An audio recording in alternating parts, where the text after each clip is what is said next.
Hi friends, welcome to our channel RRB group achievers by Naveen Batpadi. Okay, మనకైతే RRB Secunderabad వెబ్సైట్లో మనకు update అయితే రావడం జరిగింది అనమాట. సో అప్డేట్ వచ్చేసి CN1 2018 అంటే 2018లో మనకి గ్రూప్ బి నోటిఫికేషన్తో పాటుగా మనకి ఏఎల్పి నోటిఫికేషన్ రిలీజ్ అయింది కదా. సో ఆ ఏఎల్పి నోటిఫికేషన్ సంబంధించినటువంటి మొన్నటి వరకు కూడా మనకి ప్యానల్ లిస్ట్ రిలీజ్ చేయడం జరిగింది అనమాట. సో 19th 10th ప్యానల్ అనేది రావడం జరిగింది. 19th and 13th January 19th జనవరి మనకి కొన్ని ప్యానలిస్టులు వచ్చాయన్నమాట. అండ్ అదేవిధంగా 20 తారీఖు కూడా జనవరి 20 తారీఖు కూడా మనకి ఒక 19th రిలీజ్ ప్యానల్కి కోరిజా అంటాం, అంటే దాని ఎడిట్ అనమాట. అంటే కొంతమంది అభ్యర్థులు చేర్చడం కానీ లేకపోతే ఉన్నటువంటి అభ్యర్థులు తీసివేయడం కానీ సో అట్లాంటి ఎడిట్ చేసేసి సో మనకి 3 అయితే రిజల్ట్స్ అయితే రావడం అనమాట. రీప్లేస్మెంట్ రిజల్ట్స్ అనమాట ఇవి. సో 13th 19th 13th రోజు 19th 20 రోజు రిలీజ్ అయినటువంటి రిజల్ట్స్లో ఆ రిజల్ట్స్ మేము క్యాన్సిల్ చేస్తున్నట్టు కదా. Cancellation of results published on 13th 19th and 20. So 20 అంటే ఏం లేదు, 19th రిజల్ట్కే వాళ్ళు చేశారనమాట దానికి ఎడిట్ అనేది. సో అదనమాట. అంటే ఇప్పుడు మనకి మెయిన్గా 13th అండ్ 19th రోజు విడుదలైనటువంటి ప్యానల్స్ని వీళ్ళు క్యాన్సిల్ చేశారనమాట. సో ఎందుకు క్యాన్సిల్ చేశారు ఎందుకు ఒకసారి మనం చెక్ చేసినట్లయితే ఇక్కడ మనకి ఇచ్చారు చూడండి. Correct. The following results replacement panels and corrigendum published earlier stand cancelled with immediate effect due to administrative reasons. So మేము అడ్మినిస్ట్రేటివ్ రీజన్స్ కారణంగా వీళ్ళనైతే క్యాన్సిల్ చేసామని చెప్పి వీళ్ళు చెప్పడం జరిగింది అన్నమాట క్లియర్గా. అండ్ ఇంకోటి ఏంటంటే ఆ final results of 10th panel publish అని చూడండి, నేను చెప్పాను కదా. So final panel 10th release అయినటువంటి ఫైనల్ ప్యానల్ అనమాట. సో ఇందులో ఒక 20 మెంబర్స్ అట్లా ఉన్నారు.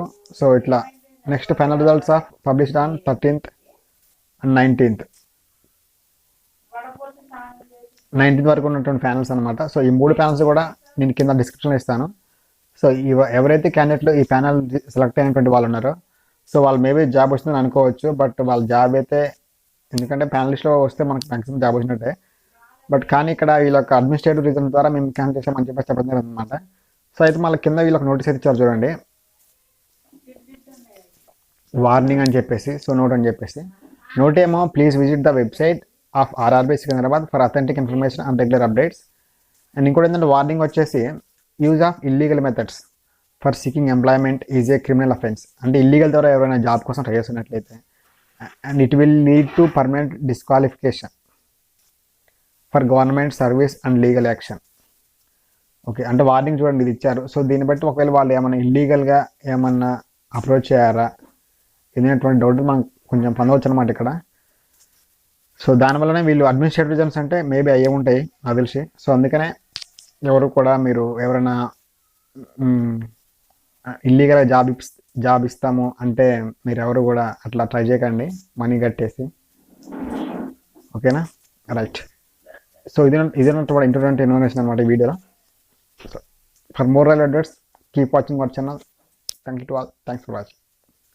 అండ్ అదేవిధంగా మన యొక్క ఆర్టీ అప్లికేషన్ అనేది ఫర్దర్గా మనకు తెలుసు కదా వేరే అథారిటీకి వెళ్ళిపోద్దని. సో అట్లా వేరే అథారిటీకి అయితే వెళ్ళిపోయింది అనమాట. మనం ఒక 1 వీక్లో మనం రిప్లై అయితే ఎక్స్పెక్ట్ చేయొచ్చు. Okay friends, thanks to all, thanks for watching. జై హింద్.